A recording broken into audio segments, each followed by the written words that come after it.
السلام علیکم ورحمۃ اللہ وبرکاتہ۔ میں ہوں قاری محمد ناصر اور آپ دیکھ رہے ہیں میرے یوٹیوب چینل۔ آج بہت بہترین عمل بتا رہا ہوں، خود بھی سنیے اور دوستوں کے ساتھ بھی لازمی شیئر کیا کریں۔ دائمی صحت اور تندرستی کے لیے بہت مجرب عمل ہے۔ آئیے شروع کرتے ہیں۔ اعوذ باللہ من الشیطان الرجیم، بسم اللہ الرحمن الرحیم۔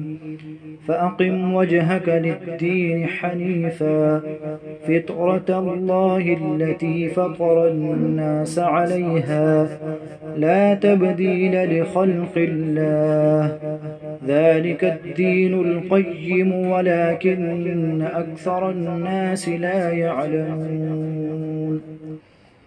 جو شخص چاہے کہ مرتے دم تک اس کے تمام اعضاء درست رہے اور وہ تندرست رہے تو روزانہ 3 دفعہ مذکور آیات اپنے اوپر پڑھ کر پھونک لیا کرے، انشاءاللہ العزیز تمام بیماریوں سے محفوظ رہے گا۔